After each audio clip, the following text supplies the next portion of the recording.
দক্ষিণ আমেরিকা বিশ্বকাপ বাছাই পর্বে আগামী ২২ ও ২৬ মার্চ মাঠে নামবে আর্জেন্টিনা। তবে দলের সবচেয়ে বড় তারকা লিওনেল মেসিকে ছাড়াই উরুগুয়ে ও ব্রাজিলের বিপক্ষে লড়তে হবে কোচ লিওনেল স্কালোনির দলকে। ঘোষিত ২৬ সদস্যের চূড়ান্ত স্কোয়াডে নেই মেসির নাম। তার অনুপস্থিতির কারণ আনুষ্ঠানিকভাবে জানায়নি আর্জেন্টিনা ফুটবল অ্যাসোসিয়েশন এএফএ। তবে বিভিন্ন সংবাদ মাধ্যম জানিয়েছে চোটের কারণেই দল থেকে বাদ পড়েছেন ৩৭ বছর বয়সী এই তারকা ফরোয়ার্ড। আর্জেন্টাইন সংবাদ মাধ্যমের বরাত দিয়ে বার্তা সংস্থা এপি জানিয়েছে, গেল দিন বাংলাদেশ সময় ভোরে মেজর লিগ সকারে আতালান্তা ইউনাইটেডের বিপক্ষে ইন্টার মায়ামির ২-১ গোলে জয়ের ম্যাচে বা উরুতে ব্যথা পান মেসি। এদিকে বার্তা সংস্থা রয়টার্স জানিয়েছে, উরুর মাংসপেশিতে টান পেয়েছেন মেসি। সুস্থ হয়ে উঠতে যুক্তরাষ্ট্রেই থাকবেন তিনি। এরপর সোমবার মায়ামিতে তার এমআরআই করানো হলে সেখানে তার অ্যাডাক্টর মাসলে লো গ্রেড ইনজুরি ধরা পড়ে। কবে মাঠে ফিরতে পারবেন তা এখনও নিশ্চিত নয়। তবে ইনজুরি গুরুতর নয় বলে নিজেই জানিয়েছেন আর্জেন্টাইন এই অধিনায়ক।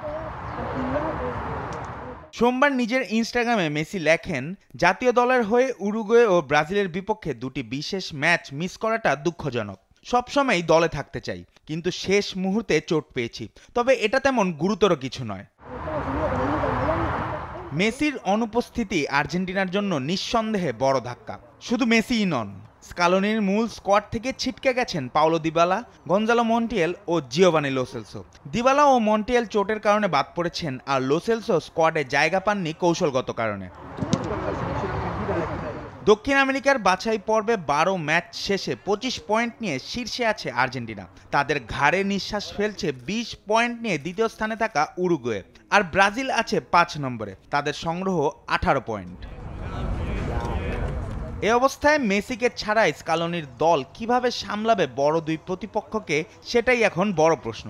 লওতারো মার্টিনেজ, হুলিয়ান আলভারেজদের কাঁধে থাকবে আক্রমণ ভাগের দায়িত্ব। মাঝমাঠে এনদো ফার্নান্দেজ, রদ্রিগো ডি পল, ম্যাক অ্যালিস্টারদের নিয়ে স্কালোনি সাজিয়েছেন শক্তিশালী ইউনিট। তবে মাঠের লড়াই কতটা কঠিন হবে তা সময়ই বলে দেবে। জুবায়ের নূর, স্পোর্টস ডেস্ক, দেশ টিভি।